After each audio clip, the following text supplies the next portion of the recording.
Вероятность перехода конфликта вокруг Ирана в фазу наземных операций остается высокой и, по оценкам ряда экспертов, уже приближается к 80%. Речь не идет о классическом вторжении регулярных армий США или Израиля в иранскую глубину.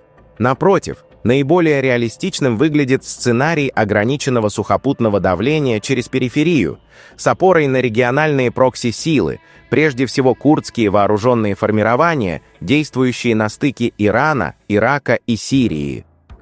Наиболее вероятным направлением начала наземной фазы может стать север Ирака.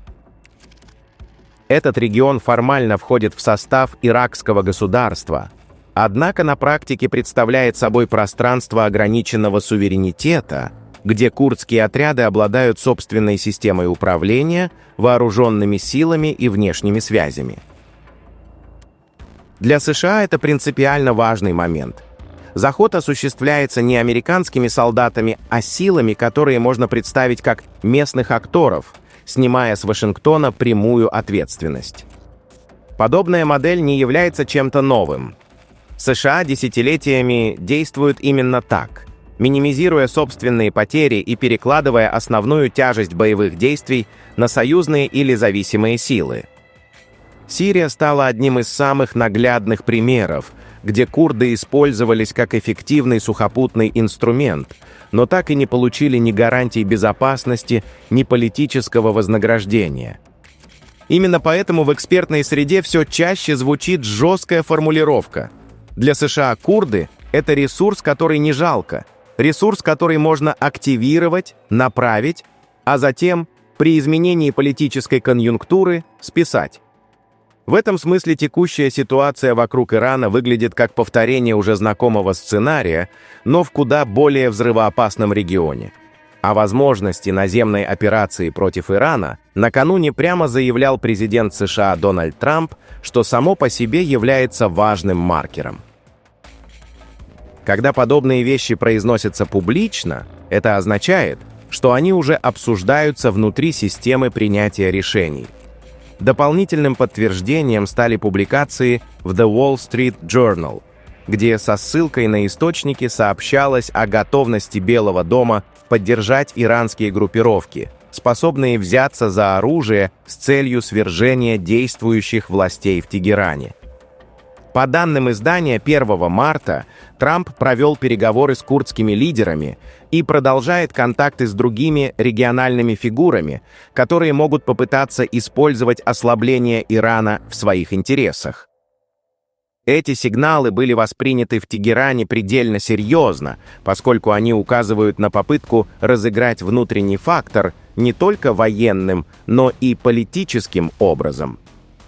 Особую роль здесь играет курдский пояс вдоль ирано-иракской границы. Курды располагают значительными силами, контролируют горные районы, обладают налаженной логистикой и поддерживают устойчивые связи с курдским меньшинством внутри Ирана. Удары Израиля по западным районам страны породили обоснованные предположения, что таким образом создается благоприятная обстановка для сухопутного давления. Расчистка пространства, ослабление пограничных частей и создание ощущения уязвимости. Axios сообщил, что Трамп обсуждал возможную войну против Ирана в телефонных разговорах с лидерами двух крупнейших курдских фракций в Ираке – Масуд Барзани и Бафель Талабани. Источники охарактеризовали эти контакты как конфиденциальные и чувствительные, что само по себе указывает на их далеко не символический характер. При этом в Вашингтоне отдают себе отчет, что курдский фактор далеко не так прост. Премьер-министр Израиля Биньямин Нетаньяху активно продвигал идею вовлечения курдов как полноценного наземного элемента кампании, однако американские чиновники не исключают, что он мог переоценить готовность курдских сил к масштабному восстанию. Курды хорошо помнят Сирию, и именно этот вопрос сегодня висит в воздухе. Доверятся ли они Трампу после того, как уже однажды были фактически брошены? Параллельно Иран действует на упреждение. Корпус стражей Исламской революции нанес серию разведывательных и ударных операций по базам курдских оппозиционных групп в иракском Курдистане. По заявлениям КСИР, удары наносились с использованием десятков беспилотников и были направлены на предотвращение диверсий и попыток проникновения боевиков на территорию Ирана. Это важный момент. Тегеран ясно дает понять, что не намерен ждать, пока сценарий сириизации будет запущен в полном объеме. Фактически перед нами вырисовывается стратегическая цель противников Ирана – создание длительного управляемого хаоса. Не быстрая победа, не смена режима за считанные недели, а затяжное размывание государственности, постоянные очаги напряженности – давление санкциями и информационная изоляция. Любые жесткие действия Ирана против курдских группировок, включая возможные удары на территории Ирака, почти гарантированно будут поданы международному сообществу в той же логике, что и действия Дамаска в годы войны против сирийских повстанцев. Все инструменты давно отработаны. Однако у этой стратегии есть и слабые места. Наземная операция, особенно если она затянется, может обернуться для противников Ирана серьезными издержками. В отличие от многих региональных игроков, Иран располагает крупными сухопутными силами, значительным резервом пехоты, бригадами спецназа и опытом ведения асимметричных операций. В условиях, когда авиационная кампания не приносит решающего результата, именно наземный фактор способен радикально изменить баланс. Более того, нельзя исключать сценарий, при котором сам Иран попытается перевести конфликт в плоскость наземных действий, особенно если в войну на стороне Израиля будут втянуты монархии Персидского залива. Их риторика в духе «мы не будем сидеть сложа руки» создает опасную динамику, при которой Тегеран может решить, что лучше действовать первым.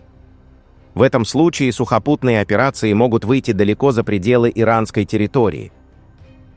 Таким образом, курдский фактор вновь оказывается в центре большой геополитической игры. Курды снова востребованы как военный инструмент, но не как субъект с собственным будущим. При отсутствии единого государства, общей стратегии и реальных гарантий безопасности, они продолжают оставаться между интересами более сильных акторов. И именно в этом заключается главный парадокс. Каждый новый конфликт усиливает их военное значение, но одновременно снижает шансы на устойчивый политический результат. Пока Иран действует оборонительно, делая ставку на выживание под все более проницаемым зонтом ПВО и на упреждение угроз по периметру. Однако окно неопределенности стремительно сужается. Наземная операция в той или иной форме перестает быть гипотезой и все больше превращается в один из базовых сценариев развития конфликта.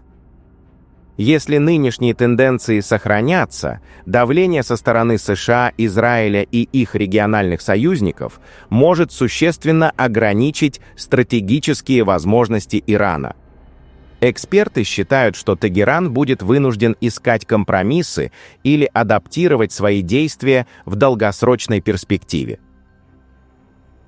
Пишите в комментариях свое мнение и подписывайтесь на наш канал, чтобы не пропускать ключевые события в мире и на Ближнем Востоке.